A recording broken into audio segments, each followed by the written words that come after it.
Hi, Internet people. I am back reviewing another Doctor Who Christmas special, and this one is the 11th Doctor's last Christmas special. And I think when I first started watching the part with the 11th Doctor in it, with where the 11th Doctor came at replacing the 10th Doctor in season 5, I was sad. It was really, really hard to get used to the 11th Doctor, and not just because he was the new guy, but because everything changed. The logo changed. There were different companions. There were different, production team, different person in charge of Doctor Who, and I was just like, what? No, I can't take all this change.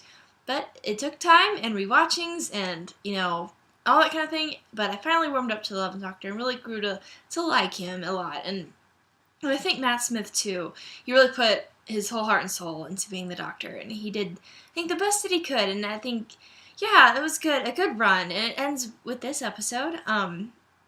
This whole episode is huge. I think it tries to explain a lot of stuff, and it's stuff that happened in the 11th Doctor's era, from everything from the crack in the wall to the silence to things pertaining to the Cybermen, the Weeping Angel. I mean, there's so much it tries to do, and I think when I first watched it, I didn't understand everything. So I probably need to, at some point I gotta rewatch it and see more of the details, more of, everything.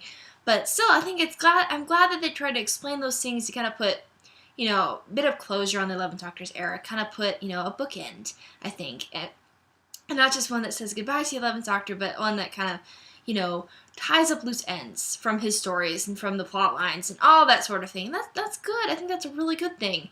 That it was trying to tie a ribbon around it and say, here, yeah, these are the things you've been wondering. These are the things that haven't been answered, and we're trying to answer them now. So, answer them, but also give you a really enjoyable story and an enjoyable end to the 11th Doctor, and successfully introduce the next guy.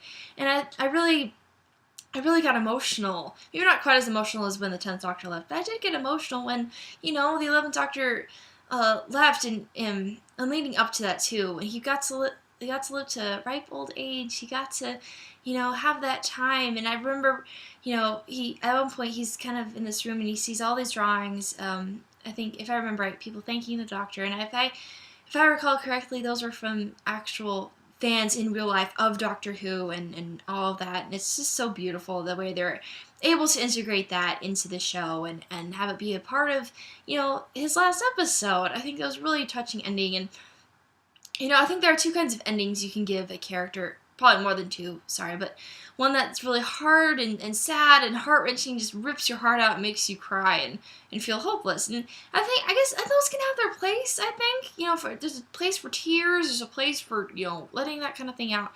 But also what can be nice sometimes is where you're crying, but you're smiling too, because, it's happier. It's the lighter tone. And that's how it is now at the end of the 11th Doctor's era. That sometimes I almost wish the 10th Doctor had gotten a bit more happiness at the end, but, that's okay.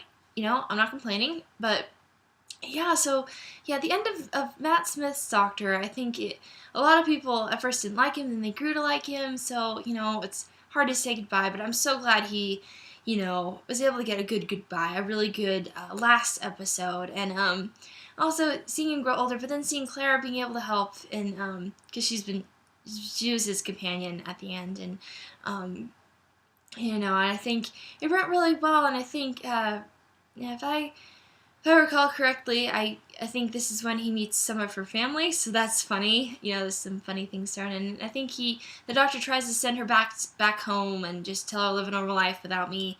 Well, but as always, companions don't usually like that, and they try to come back, and she does. She does come back, and they help save the world and help solve the problem, and he gets more regenerations from the Time Lords, from essentially, I think it's the crack in the wall, or not the literal crack in the wall, but she's something like that, a time rift, something. They give him more regenerations, and obviously solving the problem of him not having any more regenerations, but and the magic of the show, he gets more, and that's good. I'm glad that as much as we got to see him be an old man, it's nice to see his last shots as a Doctor, as being young and energetic, and just being grateful that he was the Doctor. I love that line. I will always remember when the Doctor was me.